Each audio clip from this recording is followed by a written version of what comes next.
The champagne flute shattered against the marble floor of the penthouse suite, crystalline fragments scattering like stars across the polished stone. Ji-young didn't flinch at the sound. She stood perfectly still in her black silk gown, her dark eyes fixed on the man across the room who had just delivered the news that changed everything. "Say that again," she whispered, her voice carrying the kind of quiet that preceded storms. Her father's associate, Kim Min-ho, swallowed hard. "Your father is dead, Mississippi Park. Killed in Singapore 3 hours ago." The order came from Dante Salvatore himself. The name hung in the air like smoke from a gun barrel. Dante Salvatore, the Italian-American billionaire who controlled half the underground operations on the eastern seaboard, whose reach extended across continents like the roots of some ancient, poisonous tree. The man her father had been negotiating with for territory rights in the port districts. Ji-young's hand didn't shake as she poured herself another glass of champagne.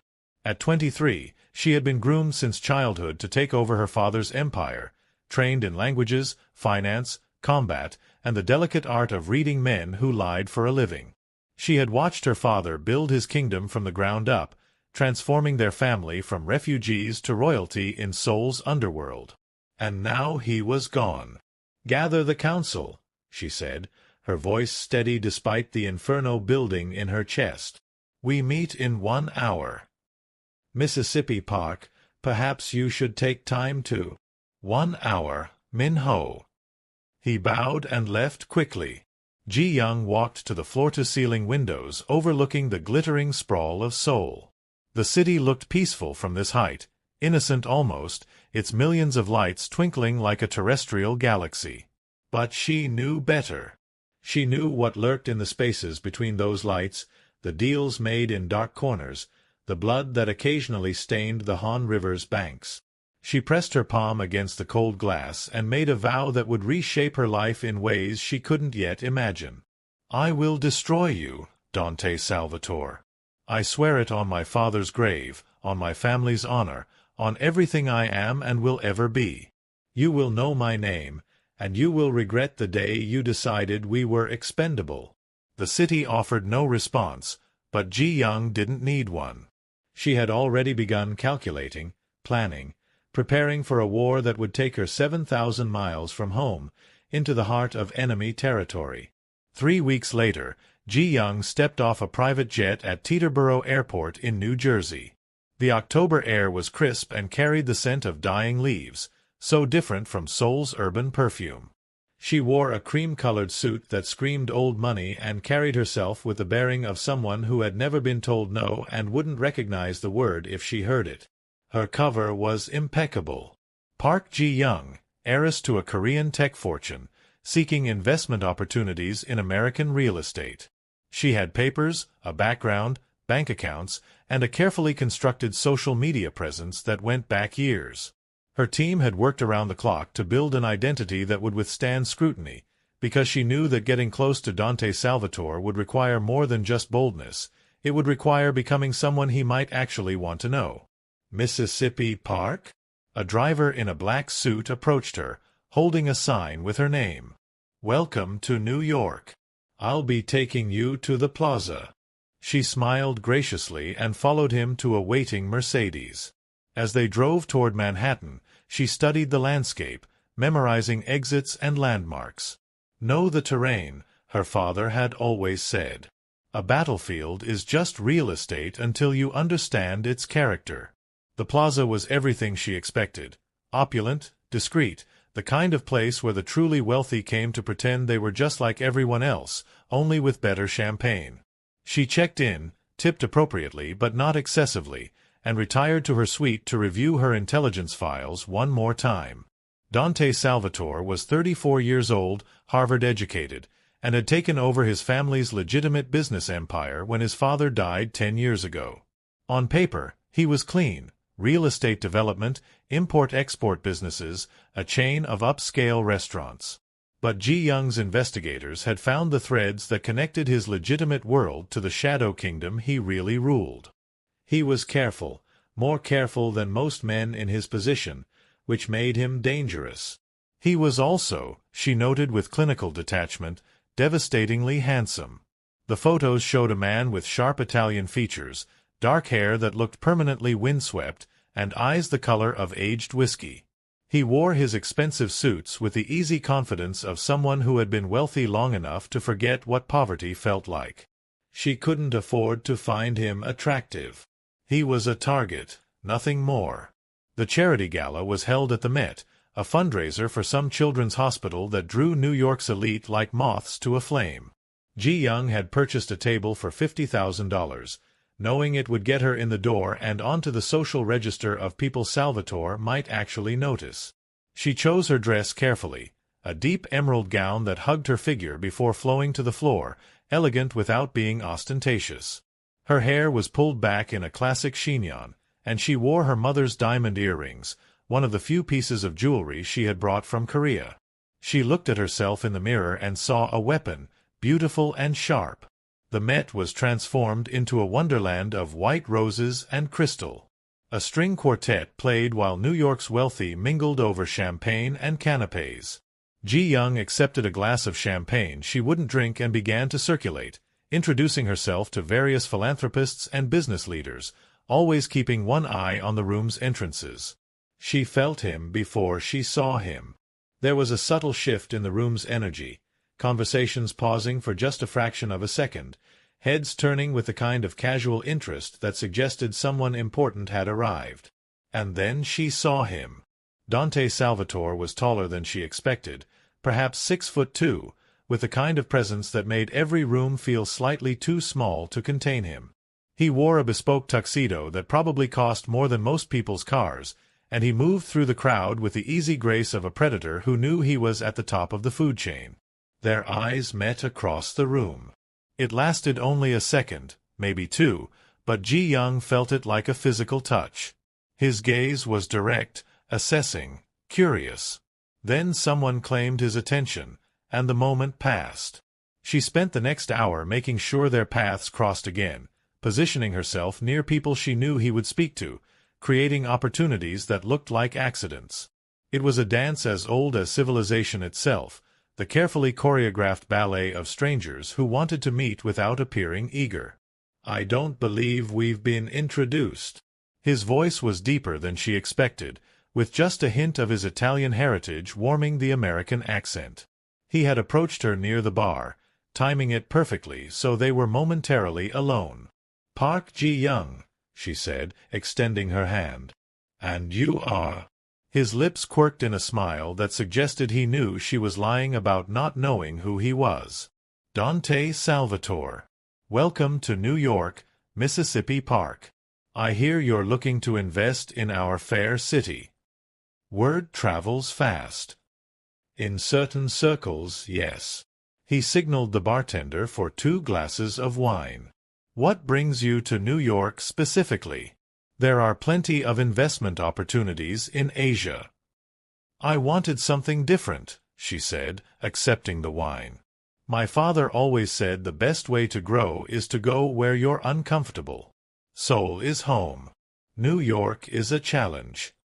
And you like challenges." It wasn't a question. She met his eyes and saw intelligence there, sharp and calculating. This was a man who had built an empire on his ability to read people, to spot weakness and opportunity in equal measure. "I do," she said.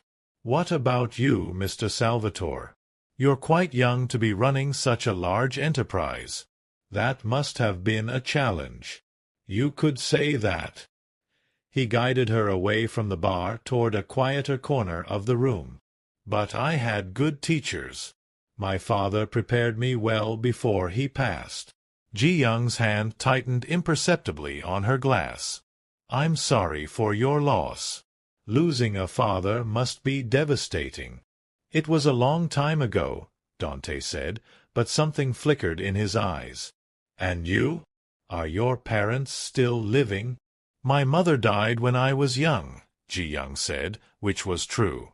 "My father is still very much a part of my life." The lie came easily, smoothly, because she had practiced it 100 times.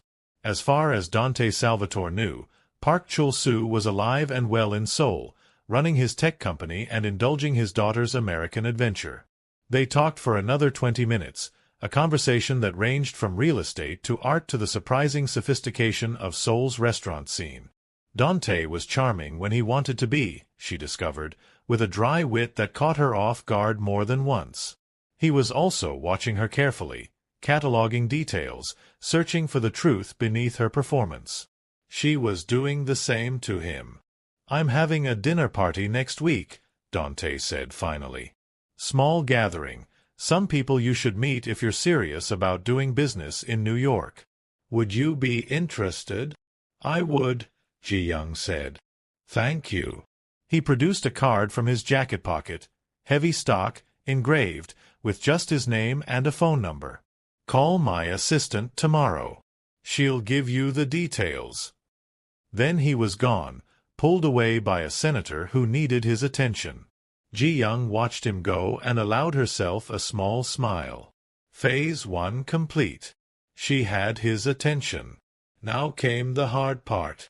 The dinner party was held at Dante's penthouse in Tribeca, a sprawling space with exposed brick, soaring ceilings, and art that Ji-young recognized from auction catalogs. There were 12 guests total, a carefully curated mix of real estate developers, gallery owners, and old money families who traced their lineage back to the Mayflower. Ji-young wore black, a simple sheath dress that cost a fortune but looked effortless, and positioned herself strategically throughout the evening.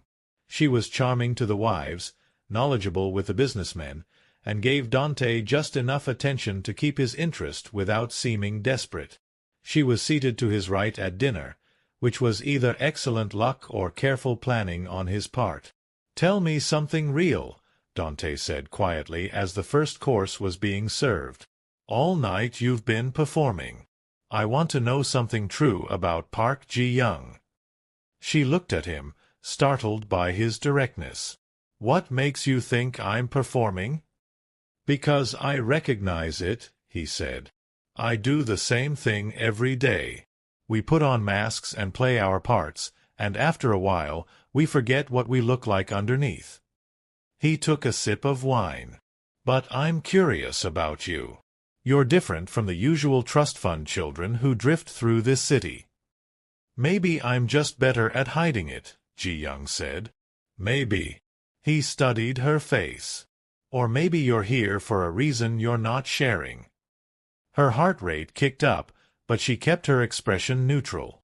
"Everyone has secrets, Mr. Salvatore." "Dante," he corrected. "And you're right. The question is whether your secrets are the dangerous kind." "Are yours?" He smiled, but it didn't reach his eyes. "Extremely." The rest of the dinner passed in a blur of conversation and exquisite food. Ji-young was hyper-aware of Dante beside her, the way he moved, the sound of his voice, the occasional brush of his arm against hers. She told herself it was just professional observation, that she needed to understand her enemy to defeat him. She was lying. After the other guests left, Dante asked if she wanted to stay for another drink. She should have said no. She should have maintained her distance, kept things professional. But something in his eyes made her stay, some combination of curiosity and challenge that she couldn't resist. They moved to his study, a room lined with books and dominated by a massive desk that looked like it had been carved from a single piece of walnut. He poured them both whiskey, Japanese, expensive, and settled into a leather chair across from her. "Why do I get the feeling you're studying me?" he asked. "Why do I get the feeling you're doing the same?" she countered. "Touché." He raised his glass in a small salute. "All right, Mississippi Park. Let's be honest with each other, just for a moment. You're not really here to invest in real estate, are you?" Ji-young's hand stilled. "What makes you say that?" "Because I've had you investigated," he said calmly. "Very thoroughly. Your background checks out, your money is real, but there's something else. A gap in your story that doesn't quite make sense. You're too controlled, too careful. People with your kind of wealth are usually more careless." Maybe I was raised differently. Maybe. He leaned forward. Or maybe you're here for something else entirely. The question is what, and whether I should be concerned about it. Ji-young made a split-second decision. Sometimes the best lie contained a grain of truth. You're right, she said. I'm not just here for real estate. I'm here because I wanted to see what kind of man you are. And why would my character matter to you? Because I was told you were dangerous, she said, meeting his eyes. Ruthless. Someone to be avoided. And I wanted to judge for myself. Who told you that? Does it matter? She set down her glass. People talk, Mr. Salvatore. Dante. They say you're not just a real estate developer, that you have interests that extend beyond the legal world. I wanted to know if it was true. He was quiet for a long moment, studying her with those whiskey-colored eyes. Then he laughed, a genuine sound that transformed his face. You're either very brave or very stupid, he said. Most people don't confront me with rumors about my business dealings. I'm neither, Ji-young said. I'm just someone who prefers to know exactly who I'm dealing with before I commit to anything. And what have you decided? I'm still deciding. The air between them felt charged, electric. Ji-young was acutely aware that she was alone in his home, that he was close enough to touch, that beneath the civilized conversation lay something raw and unspoken. I should go, she said, standing. Thank you for the evening. Dante walked her to the door, moving close enough that she could smell his cologne, something subtle and expensive. Ji-young, he said, and the sound of her given name in his mouth sent an unexpected shiver down her spine. Be careful. New York can be dangerous for people who don't know the rules. I'm always careful, she said. Somehow, he said softly, I doubt that. He called her 3 days later and asked her to lunch. She accepted, telling herself it was necessary, that she needed to get closer to him to find the evidence she needed. But as she dressed for the lunch, another elegant but understated outfit, she caught herself checking her reflection more times than was professional. This is a job, she reminded herself firmly. He killed your father. Don't forget that. But it was getting harder to reconcile the man she was getting to know with the monster she had imagined. Dante was complicated, charming and cold by turns, capable of great kindness and, she suspected, great cruelty. He donated millions to charity but ran an empire built on blood. He quoted Dante and Machiavelli in equal measure, and when he looked at her, she felt like he was seeing parts of her she had forgotten existed. They began spending more time together. Dinners, gallery openings, a walk through Central Park where he told her about growing up in Brooklyn and she told him carefully edited stories about soul. With every meeting, she gathered intelligence, names dropped in conversation, phone calls he took while she was present, the rhythm of his schedule. But she was also, dangerously, beginning to care. It happened gradually, so subtly she didn't notice until it was too late. The way he remembered small details she mentioned in passing. The intensity of his focus when she spoke, as if nothing else in the world mattered. The rare, genuine smile he gave her that made him look years younger. The gentle way he guided her through crowds, his hand on the small of her back. She was falling for him, and it terrified her. 6 weeks after their first meeting, Ji-young's team finally delivered the breakthrough she needed. They had traced a series of encrypted communications that connected Dante directly to the order that killed her father. It was circumstantial but compelling, and combined with other evidence, it would be enough to destroy him, legally and in the underworld. She stared at the files spread across her hotel suite and felt sick. This was what she had come for. This was justice. But as she looked at the evidence, all she could see was Dante's face, the way he had looked at her last night over dinner, like she was something precious and rare. Her phone buzzed. A text from him, "Are you free tonight? There's something I want to show you." She almost said no. She should have said no. Instead, she found herself texting back, "Yes." He picked her up in his car. He was driving himself, which was unusual, and took her out of the city. They drove for an hour, into Connecticut, until they reached a house on a lake. It was beautiful in the fading autumn light, all stone and glass, surrounded by trees that blazed with color. "What is this place?" she asked as they walked toward the water. "Somewhere I come when the city gets too loud," he said. "I wanted you to see it." They sat on the dock as the sun set, their feet hanging over the water. Dante was quiet, more relaxed than she had ever seen him. "Can I tell you something?" he said finally. "Something I don't usually share." "Yes." "My father wasn't a good man," he said. "He built an empire, yes, but he did terrible things to build it. When he died and left it all to me, I was 24 years old and terrified. I could have walked away, tried to be something different. But I didn't. I told myself I would do it better, cleaner, that I would be different from him." He picked up a stone and threw it into the water, watching the ripples spread. "But you can't make something clean when the foundation is rotten," he continued. "Every day I make choices I'm not proud of. Every day I become a little more like him. And lately I've been wondering if it's too late to be anything else." Ji-young felt tears prick her eyes. "Why are you telling me this?"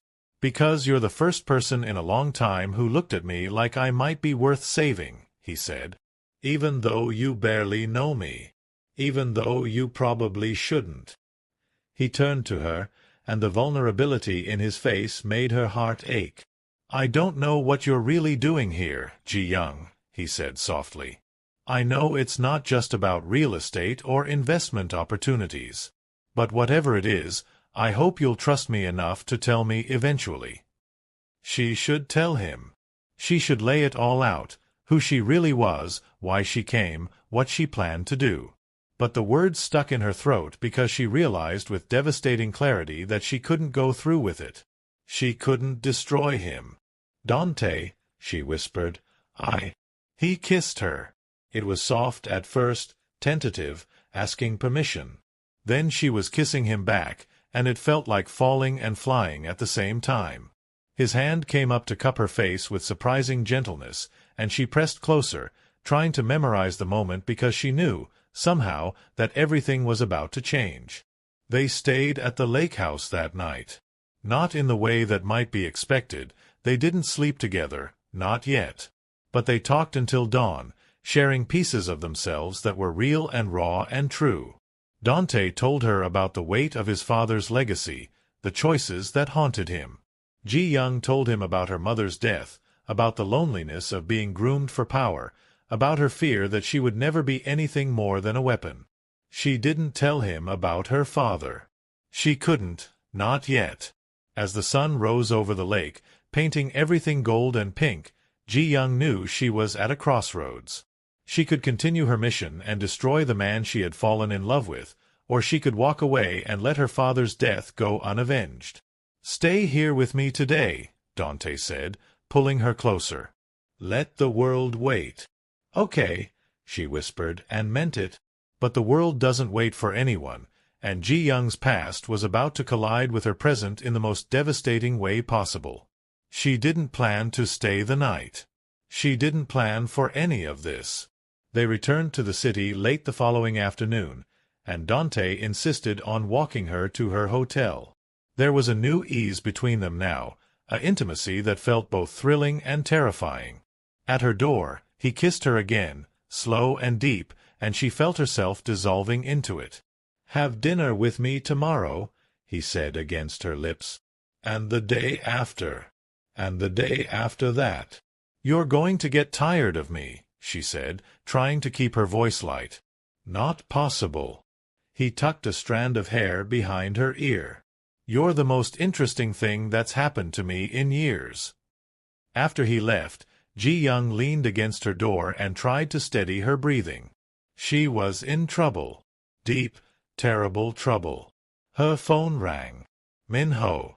"We need to meet," he said without preamble. "Now, we have a problem." They met in a secure location, a private dining room in a Korean restaurant in Queens that was owned by one of their associates. Min-ho looked tense, and he had brought 2 other members of their team. "What's wrong?" Ji-young asked, though dread was already pooling in her stomach. "Someone is asking questions about you," Min-ho said. "Specifically about your relationship to Park Chul-soo. They're digging into your background in Seoul, looking for connections we thought we had covered." "Who?" "We don't know yet, but the questions are sophisticated. Professional. Someone who knows what they're looking for." Ji-young's mind raced. Salvatore. Possibly. Or someone connected to him who's more thorough than we anticipated. Min-ho leaned forward. "Ji-young, if he finds out who you really are, what happened to your father?" "I know. Do you?" Min-ho's voice was sharp. "Because from where I'm sitting, you're getting dangerously close to the target. People are noticing. They're starting to question whether you're still committed to the mission." "I am," Ji-young said, but the words felt hollow. "Then prove it," one of the other men said. "We have everything we need to move forward. The evidence is solid. One anonymous tip to the right people, and Salvatore's empire crumbles. The FBI has been building a RICO case. Our information would be the final piece." Ji-young looked at the files they pushed across the table toward her. This was it. The moment she had been working toward for months. All she had to do was make the call, and Dante would be destroyed. "I need time," she said. "Time for what?" "To warn him." Min-ho's voice was cold. "He killed your father, Ji-young. He ordered the hit that left you an orphan. Have you forgotten that?" "I haven't forgotten anything," she snapped. "But I need to be sure. I need to understand." "Understand what?" "How he justifies murder. How he sleeps at night knowing he's destroyed families." Min-ho stood abruptly. "You have 48 hours. After that, we're moving forward with or without you." They left, and Ji-young sat alone in the private dining room, surrounded by the evidence of Dante's crimes. She picked up one of the files and opened it, forcing herself to look at the details. The communications. The money transfers. The timeline that put Dante in Singapore the same week her father was killed. It was all there, damning and clear. But something nagged at her, a detail that didn't quite fit. She pulled out her laptop and began cross-referencing dates and locations, following a thread of intuition she couldn't quite name. 3 hours later, she found it. The encrypted communication that supposedly came from Dante's phone was sent at 3:47 p.m. local time in Singapore. But Dante's passport, which she had accessed through her team's hacking, showed he didn't arrive in Singapore until 6:22 p.m. that day. The message was sent before he was even in the country. Her hands were shaking as she dug deeper, tracing the digital signature of the message. It had been routed through multiple servers to make it appear as though it came from Dante's phone, but the original source was different. It took her another hour to crack through the layers, but when she did, the name she found made her blood run cold. The message had originated from a device registered to Marcus Devereaux, Dante's second-in-command and oldest friend. Ji-young sat back, her mind reeling. If Marcus had sent the order, not Dante, then everything she thought she knew was wrong. But why would Marcus kill her father? What possible motive could he have? She thought back to everything she had learned about Dante's organization over the past months. Marcus handled the darker aspects of the business, the parts that Dante, she had noticed, seemed to distance himself from. There had been rumors of tension between them, disagreements about how aggressive they should be in expanding territory. Her father had been killed because of a territory dispute. What if Marcus had acted without Dante's knowledge? What if he had made the call to eliminate what he saw as a threat, knowing that war with the Park family would force Dante's hand, would pull him deeper into the violence that Marcus thrived on? She needed proof. Real proof, not speculation. And she needed to know if Dante knew what his second-in-command had done. The next morning, Ji-young called Dante and said she needed to see him. There was something in her voice that made him agree immediately, no questions asked. They met at a coffee shop in the village, neutral territory, public enough to feel safe. He took one look at her face and knew something was wrong. "What happened?" "I need you to answer a question," she said, her voice steady despite the chaos inside her. "And I need you to be completely honest with me." "All right. Do you know Park Chul-soo?" She watched his face carefully. There was confusion first, then recognition, then something that looked like regret. "The Korean businessman who was killed in Singapore," Dante said slowly. "Yes, I know who he was." "His death?" He stopped, searching her face. "Why are you asking me about this? Did you order his death?" The coffee shop seemed to fade away, the ambient noise receding until there was only the two of them, and this moment balanced on a knife's edge. "No," Dante said, and she believed him. "But I know who did. Marcus." He looked startled. "How do you know that?" "Because Park Chul-soo was my father," Ji-young said, and watched his world shatter. "And I came here to destroy you for killing him." Dante went pale. "Jesus Christ." "Ji-young." "I know you didn't give the order," she continued, pulling out her laptop and showing him what she had found. "I know Marcus went behind your back. But I need to know if you knew what he had done. I need to know if you covered it up." He was staring at the screen, his jaw tight. "When did this happen?" "Early September. My father was in Singapore negotiating territory rights. Someone decided he was a threat." "I was in Europe in September," Dante said, his voice rough. "I came back to find that Marcus had handled a situation in Asia. He said there had been a territorial dispute that got out of hand, that someone had been killed, but it was self-defense. I believed him." He looked at her, and she saw genuine anguish in his eyes. "God, Ji-young, if I had known." "But you didn't ask questions," she said. "You let him handle your dirty work because it was easier than knowing the details." "Yes." He didn't flinch from the accusation. "You're right. I've spent years letting Marcus do the things I didn't want to think about, telling myself that made me better than my father. But it doesn't. It just makes me a coward and a hypocrite." Ji-young felt tears threatening and blinked them back furiously. "I should hate you. I came here to hate you." "You should," Dante agreed. "I may not have given the order, but I created the environment where it could happen. I'm responsible for your father's death even if I didn't pull the trigger." They sat in silence for a long moment, the weight of everything unsaid pressing down on them. "What are you going to do?" Dante asked finally. "I don't know," Ji-young admitted. "My team wants to move forward, to give the authorities everything we have on your organization. It would destroy you, ruin Marcus, and probably put a dozen other people in prison." "It's what I deserve." "Maybe." She closed her laptop. "But it won't bring my father back. And it won't change the fact that She stopped, unable to say the words. "That you what?" "That I fell in love with you," she whispered. "God help me, Dante, but I did." He reached across the table and took her hand, his touch gentle. "Ji-young, listen to me. Whatever you decide to do, I'll accept it. If you need to destroy me to have peace, then do it. I won't fight you. But please, please know that what's between us is real. It's the most real thing in my life." "I know," she said.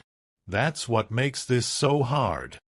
They sat there holding hands across the table while the world moved around them, two people caught in an impossible situation with no good answers. "I need time," Ji-young said finally. "I need to think."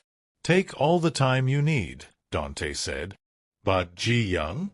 Whatever happens between us, I'm going to deal with Marcus.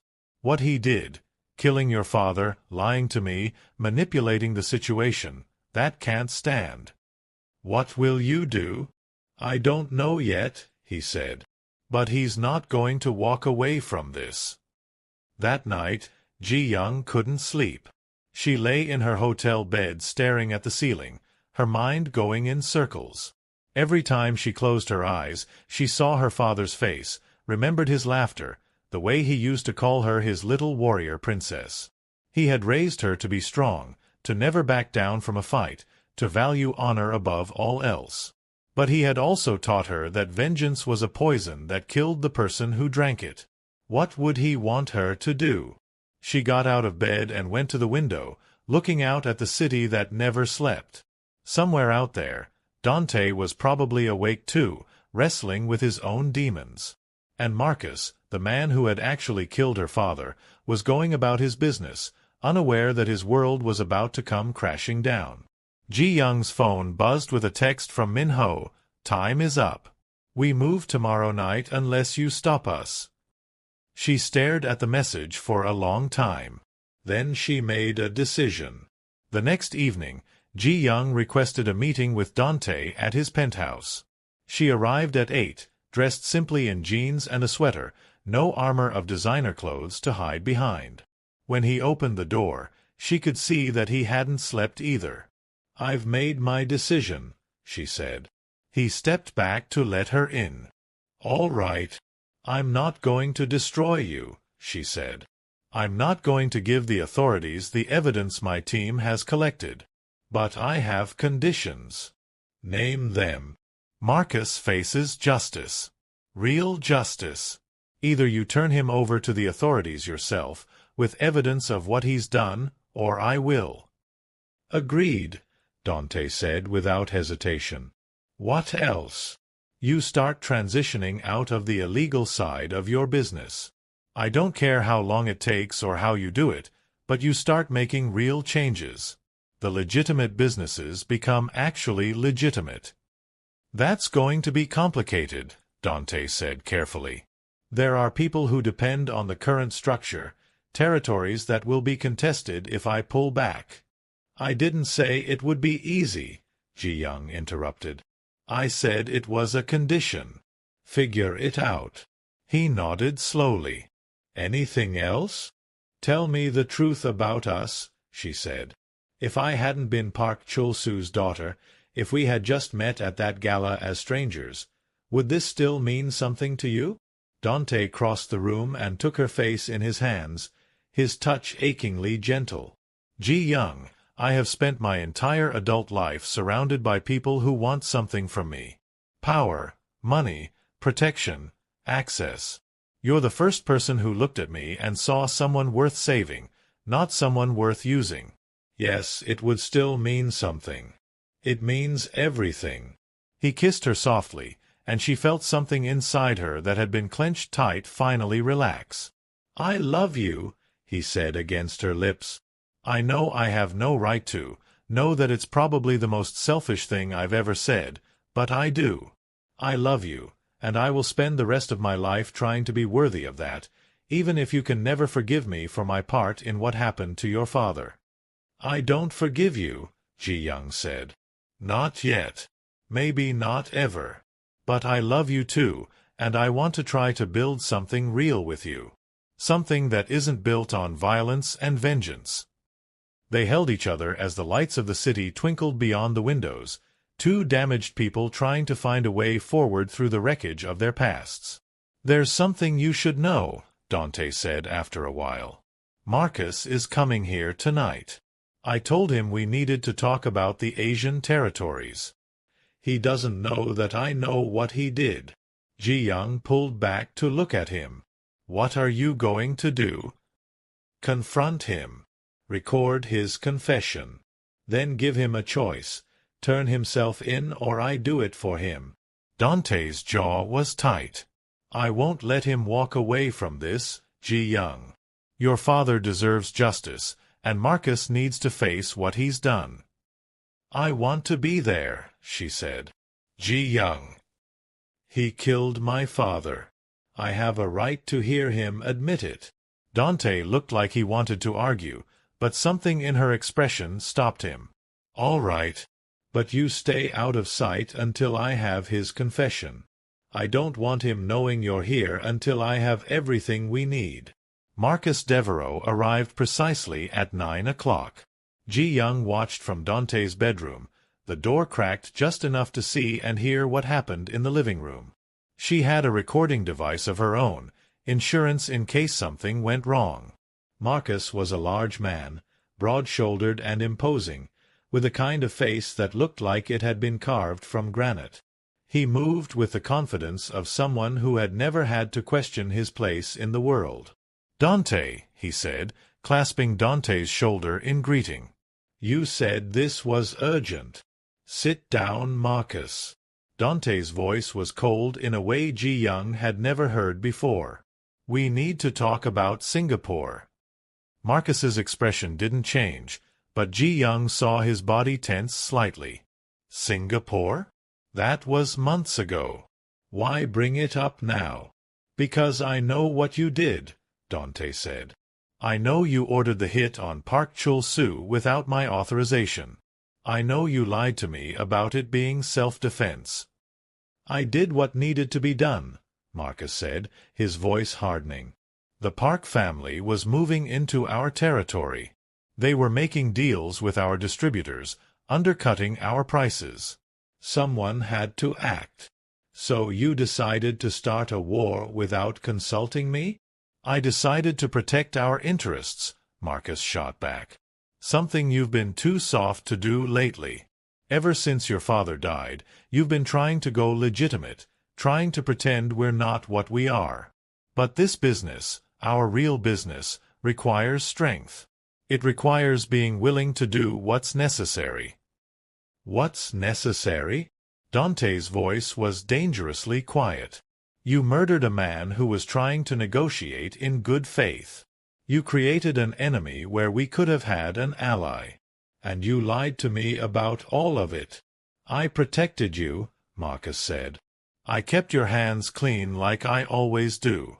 You get to play the gentleman businessman while I handle the ugly reality of what we actually are." "Is that what you tell yourself?" Dante asked. "That you're protecting me?" "You're not protecting me, Marcus. You're protecting yourself. You like the violence. You like the power it gives you. And you've been using my name to justify it for years." Marcus stood abruptly. "After everything I've done for you, everything I've sacrificed, everything you've done for yourself," Dante interrupted. "Did you ever stop to think about the consequences? Park Chul-soo had a family, a daughter. You made her an orphan." "We've made a lot of people orphans," Marcus said coldly.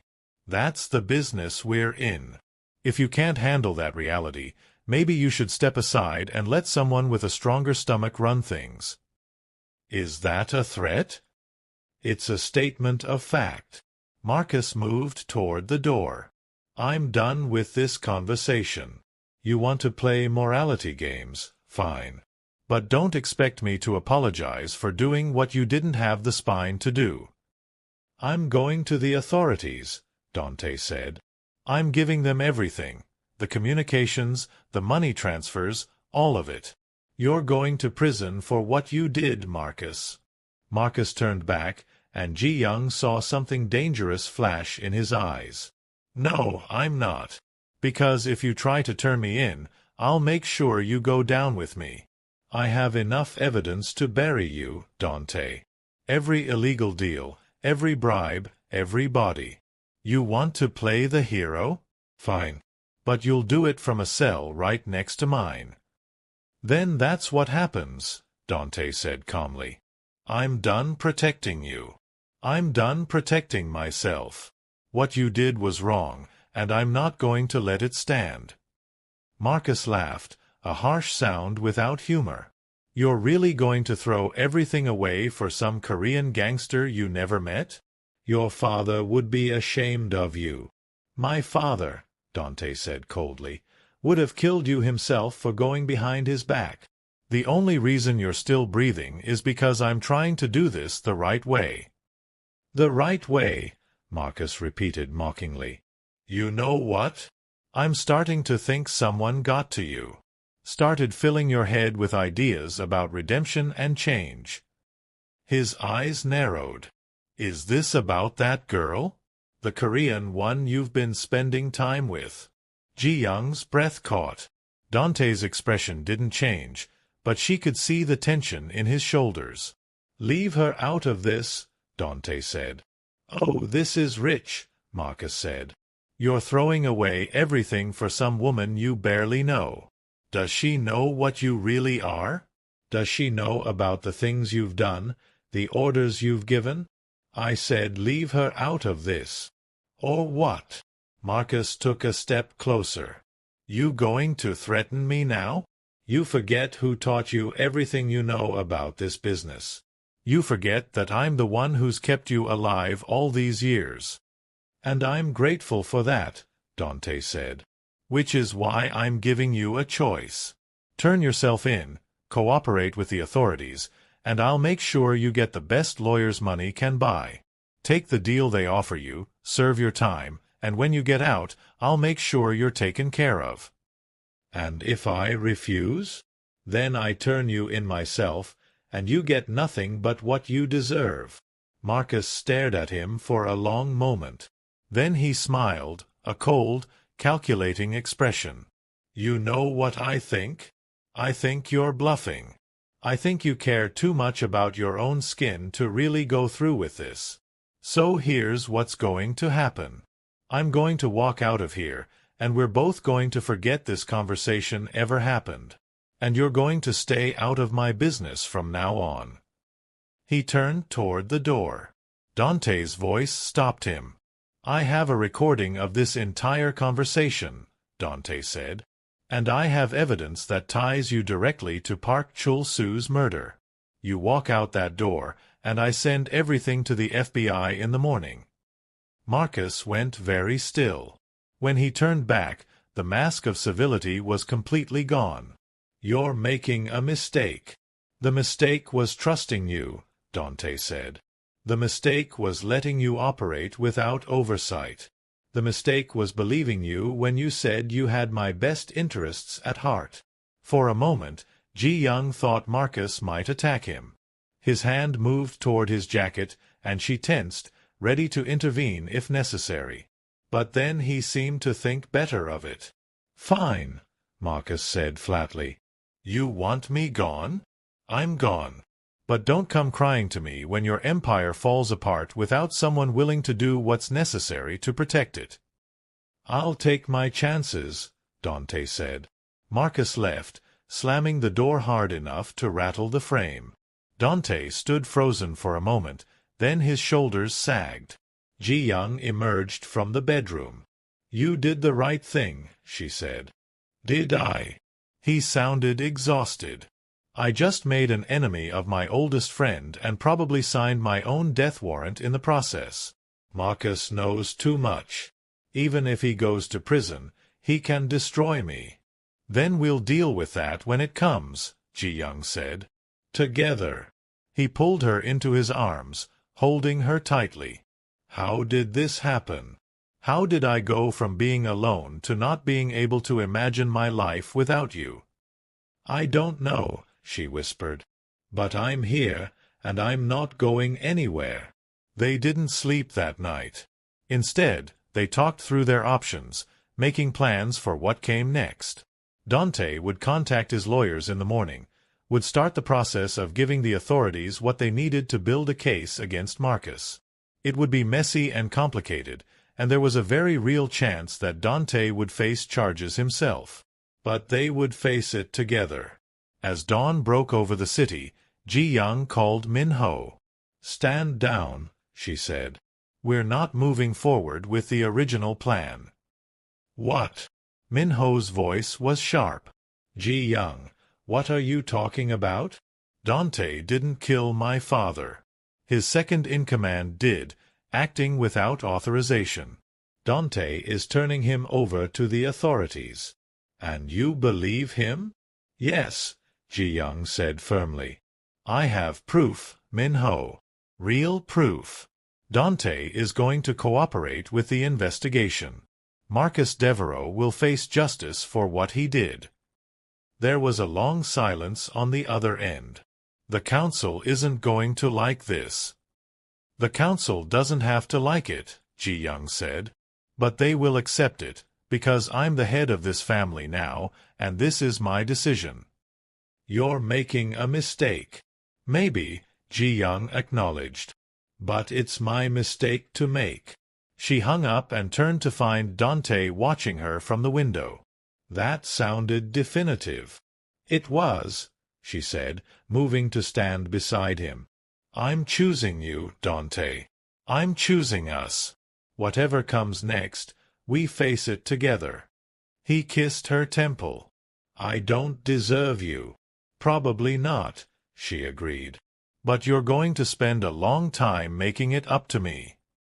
The next few weeks were chaos. Marcus, true to his word, tried to take Dante down with him. He gave the authorities evidence of numerous illegal activities, painting Dante as the mastermind behind everything. Dante's lawyers worked around the clock, and Dante himself cooperated fully, giving testimony that corroborated some of Marcus's claims while providing context for others. The media had a field day. Billionaire businessman revealed to have criminal empire. The fall of the Salvatore dynasty. Headlines screamed from every newspaper and website. Through it all, Ji-young stayed by his side. She held his hand during depositions, brought him coffee during late-night strategy sessions with his lawyers, and reminded him that he was more than his worst mistakes. "Do you ever regret it?" Dante asked her one night as they sat in his penthouse, surrounded by legal documents. "Choosing me instead of vengeance?" "Every day," Ji-young said honestly. "But I also know that destroying you wouldn't have brought my father back. It would have just created more pain, more loss. At some point, someone has to break the cycle. So we're breaking it together." "We're trying to," she said. "That's all we can do." The case against Marcus was solid. With Dante's testimony and the evidence Ji-young's team had gathered, prosecutors built a comprehensive case. Marcus was charged with murder, racketeering, and a dozen other crimes. His trial was set for the following year. Dante's situation was more complicated. His cooperation with authorities earned him a degree of leniency, but there were still crimes he had to answer for. His lawyers negotiated a plea deal. He would serve 2 years in a minimum security facility and pay substantial fines in exchange for his testimony against Marcus and cooperation in dismantling the criminal aspects of his organization. 2 years, Ji-young said when he told her. "We can survive 2 years. You don't have to wait for me," Dante said. "You could go back to Korea, take over your father's legitimate businesses, live the life you were supposed to have before all this." "I could," Ji-young agreed. "But I'm not going to. I told you we were in this together, and I meant it."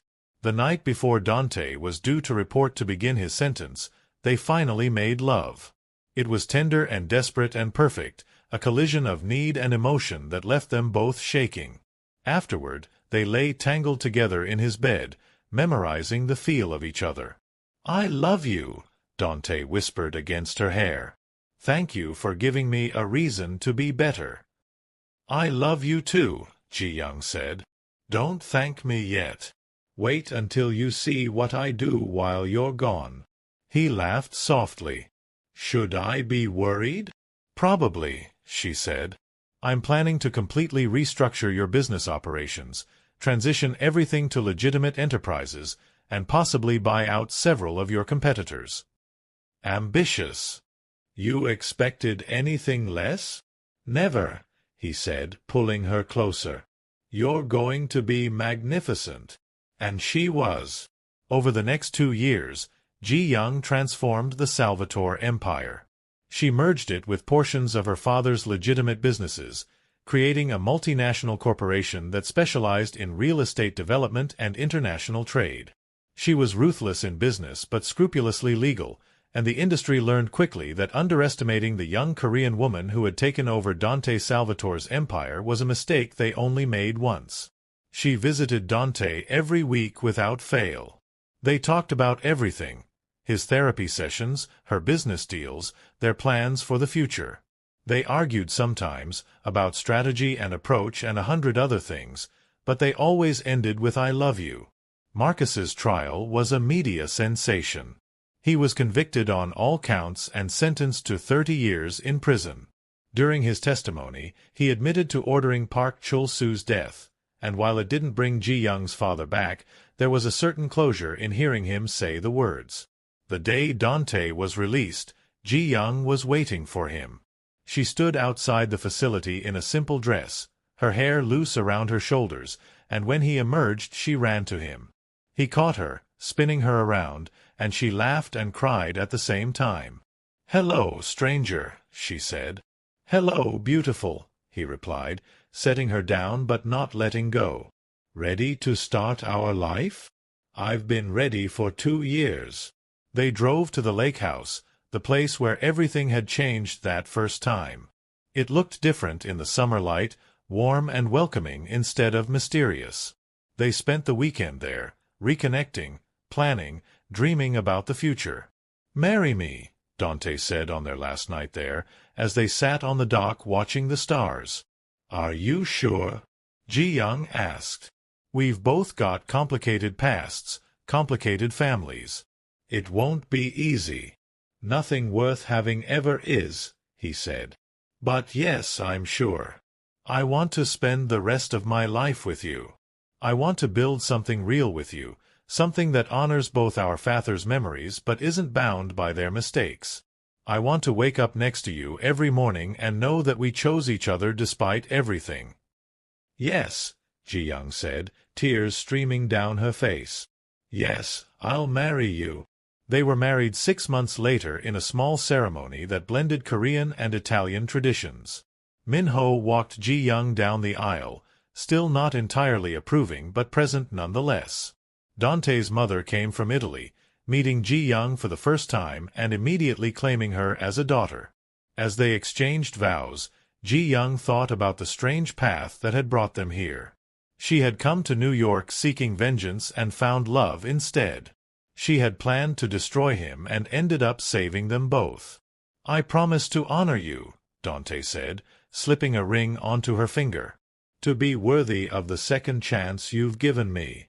To build a life with you that we can both be proud of." "I promise to challenge you," Ji-young said, smiling through tears. "To never let you take the easy way out. To love you even when you make it difficult. And to remind you every day that you are more than your past." When they kissed, it felt like a beginning and an ending all at once. The end of who they had been, the beginning of who they would become together. Years later, when people asked Ji-young about how she met her husband, she would smile and say it was complicated. And it was. Their story wasn't a fairy tale. It was messy and painful and born from tragedy. But it was theirs. She had sworn to destroy him, but instead they had destroyed the walls around their hearts and built something new from the rubble. They had taken their broken pieces and fitted them together into something stronger than either of them had been alone. And every morning when Ji-young woke up in his arms, she remembered that night she had woken in his bed, terrified and confused and not yet ready to admit what she felt. She remembered making a choice to trust love over hate, to believe in redemption over revenge. It had been the hardest choice of her life. It had also been the best one. Because in the end, destroying him would have been easy. Loving him, forgiving him, building a life with him, that was the real challenge. And Ji-young had never been one to back down from a challenge. They had broken each other and remade each other, and in doing so, they had found something rare and precious, a love built not on perfection but on the courage to be imperfect together. And that, Ji-young thought as she watched Dante sleep beside her in their home by the lake, was worth more than all the vengeance in the world.